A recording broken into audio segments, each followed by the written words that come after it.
భద్రాచలం పట్టణంలో ప్రభుత్వ జూనియర్ కళాశాల ప్రాంగణం వద్ద వేంచేసి ఉన్న సాయిబాబా వారి మందిరంలో గురువారం సందర్భంగా బాబావారికి ప్రత్యేక పూజ నిర్వహించారు.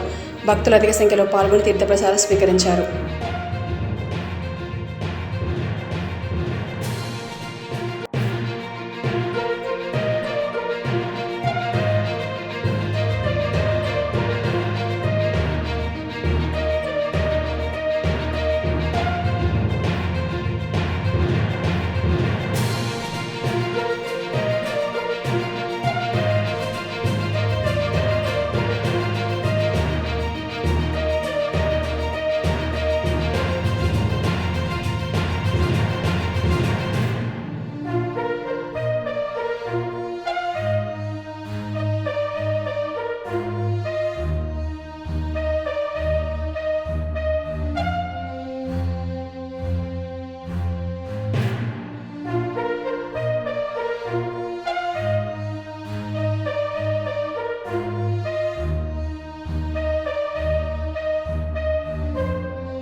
महेश कुमार नाम है, योजना है, सहस्र नाम है, जशन नाम है, अरे कवर में देंगे चरणदेव नाम है, यशवंत नाम है, मेरे में दोस्त रामकृष्ण नाम है, लक्ष्मीनारायण नाम है, लक्ष्मणमूर्ति नाम है, अरुण नाम है, श्रवण नाम है, निष्कल नाम है, पेचा नाम है,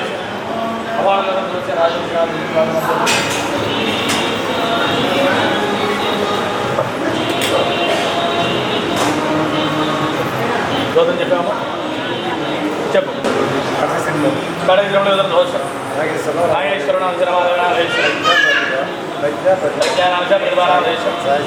సాయి బోధనాథ సుభాషనాథ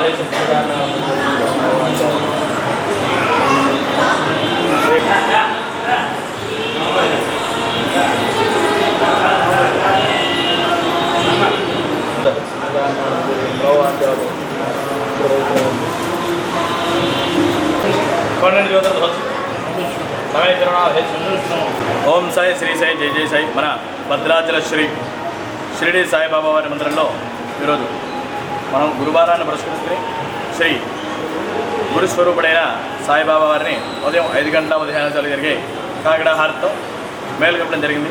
హారతి అనంతరం ఉదయం 6 గంటల నుంచి కూడా శ్రీ బాబావారి ఆలయంలో వేయించేస్తున్న ఉపమూర్తులైన గణపతి, అలాగే దత్తాత్రేయ స్వామివార్లకు, అలాగే మన బాబావారి మూర్తికి కూడా భక్తులందరూ కూడా ప్రత్యేక క్షీరాభిషేకాలు నిర్వహించబడ్డాయి.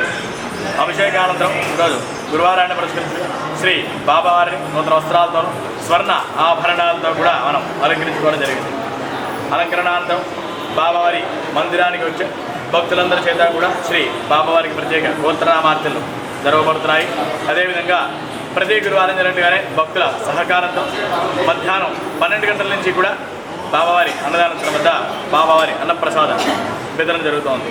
కావున భక్తులందరూ కూడా ఈ అన్న వితరణలో తమంతాం తోడ్పడి, అలాగే ప్రతినిత్యం కూడా 40 నుంచి 50 మంది యాత్రికులకి మన బాబావారి మందిరం వద్ద భక్తుల ఆర్థిక సహకారంతో అన్నదానం జరుగుతోంది. కావున భక్తులందరూ కూడా ఈ మహోత్తరమైన అన్నదాన కార్యక్రమాన్ని గమనించి ఇందులో తమంతాం తోడ్పడి బాబావారి కృపాకటాక్షాలకు బాధ్యత కోరుతున్నాము. అదేవిధంగా ప్రతి గురువారం సాయంత్రం 6 గంటల 30 నిమిషాలకు జరిగే సంధ్యాహారం తర్వాత 7 గంటల 45 నిమిషాల నుంచి కూడా మన బాబావారి దివ్య పల్లకి మహోత్సవం జరుగుతుంది. అయితే మన బాబావారికి అన్నిటికన్నా ప్రీతిపాత్రమైనది ఈ పల్లకి మహోత్సవం. కావున భక్తులందరూ కూడా విచ్చేసి బాబావారి పల్లకిని మోసి బాబావారి కృపాకటాక్షాలకు బాధ్యత కోరుతున్నాము. అదేవిధంగా ఈ సంవత్సరం జూలై నెల 10వ తారీఖున శ్రీ బాబావారి విశిష్టమైన గురు పూర్ణిమ కార్యక్రమం.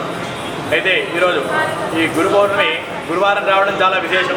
కావున ఎవరికైతే జాతకంలో కానీ గోచారంలో కానీ గురుగ్రహ దోషాలు ఉంటాయో వారందరూ కూడా ఈ గురు పౌర్ణిమ మహోత్సవం నాడు ఆ పుణ్యతిథి నాడు బాబావారిని దర్శించి స్వామివారికి ఒక నారికేళాన్ని అయితే సమర్పించినట్టయితే, అలాగే ఆ రోజున శక్తి కొద్దీ అన్నదానం చేసిన వారి జాతకంలోనూ గోచారంలో ఉన్న అన్ని గురుగ్రహాలు కూడా పోతాయని చెప్పి మనకి దత్త చరిత్ర చెప్తోంది. కావున భక్తులందరూ కూడా ఈ గురు పౌర్ణమి నాడు బాబావారిని దర్శించి, అలాగే ప్రతి గురువారం కూడా మన బాబావారి మందిరం నుంచి ఇక్కడ దగ్గరలో ఉన్న వృద్ధాశ్రమానికి ఒక 100 మందికి పైగా మన బాబావారి ఆలయం తరపున అన్నదానం చేయడం జరుగుతుంది. అలాగే సరస్వతి శిశు మందిరంలో ఉన్న విద్యార్థులకు కూడా మన బాబావారి మందిరం తరపున ప్రతి గురువారం ఒక 50 మంది విద్యార్థుల దాకా మనం అన్నదానం చేస్తున్నాం.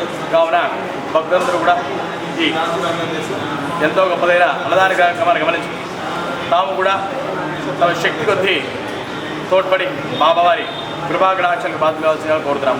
ఓం సాయి శ్రీ సాయి జై జై సాయి.